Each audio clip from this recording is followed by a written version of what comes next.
पुराने शहर की तीसरी गली में एक इमारत थी जिसे लोग बस शीशे वाला कमरा कहते थे। वजह कोई रहस्य नहीं थी। उस इमारत की सबसे ऊपर वाली मंजिल में एक कमरा था जिसकी चारों दीवारें शीशे की थीं। बाहर से देखने पर लगता था जैसे कोई वहां रहता ही नहीं, लेकिन रात होते ही उस कमरे में हल्की हल्की रोशनी जल उठती। आरव उसी इमारत के सामने वाले मकान में रहता था। उम्र करीब 30 साल, अकेला और ज्यादातर समय खिड़की से बाहर देखते हुए बीत जाता था। उसे नहीं पता था कि वह क्या ढूंढ रहा है, बस देखता रहता था। पहली बार उसने शीशे वाले कमरे में किसी को तब देखा जब बारिश हो रही थी। बिजली चमकी और एक पल के लिए उसे अंदर एक आकृति दिखी, कुर्सी पर बैठी हुई, बिल्कुल स्थिर। अगली ही पल सब अंधेरा। आरव ने इसे अपना भ्रम समझा, लेकिन अगले दिन भी वही हुआ। फिर उसके अगले दिन भी। धीरे धीरे यह रोज का सिलसिला बन गया। हर रात ठीक 9:17 पर उस कमरे की लाइट जलती। अंदर कोई बैठा होता, न हिलता,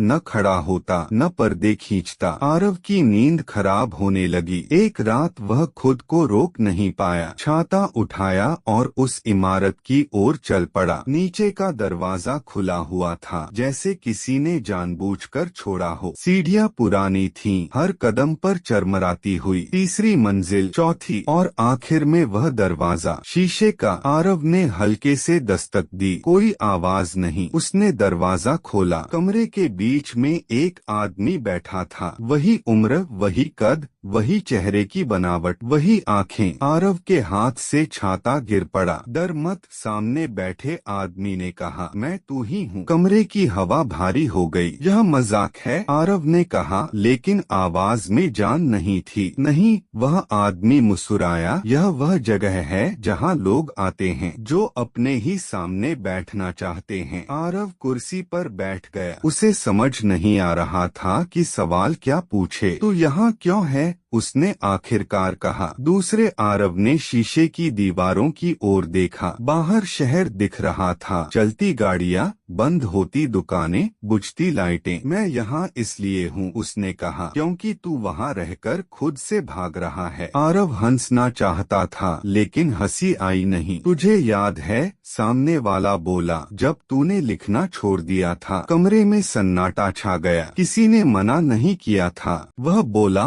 बस तू थक गया था। फिर नौकरी, फिर जिम्मेदारियां, फिर समय नहीं मिला। आरव की आंखें नीचे झुक गईं। और फिर तूने खुद को समझा लिया कि सब ठीक है। शीशे में दोनों की परछाइयां मिल गईं। तो तू यहाँ क्या कर रहा है? आरव ने पूछा। इंतजार, उसने कहा, कि तू एक दिन आएगा। लाइट अचानक बुझ गई। आरव हड़बड़ा कर उठा। कमरा खाली था, कोई कुर्सी नहीं, कोई आदमी नहीं, बस शीशे। बाहर बारिश रुक चुकी थी। अगली सुबह आरव जल्दी उठा। खिड़की से देखा, शीशे वाले कमरे में कोई रोशनी नहीं थी। दिन बीता, शाम हुई। 9:17 कुछ नहीं हुआ। उस रात आरव ने लैपटॉप खोला। बहुत साल बाद खाली स्क्रीन। उसने उंगलियां रखीं और लिखना शुरू किया। शीशे वाला कमरा फिर कभी नहीं जला, लेकिन आरव जानता था वह कमरा अब उसके अंदर कहीं नहीं था। आपको यह कहानी प्रेरणादायक लगे तो वीडियो को जरूर शेयर करें। हर कहानी में छुपा है एक सबक। जुड़िए कृष्णवेर्स AI के साथ।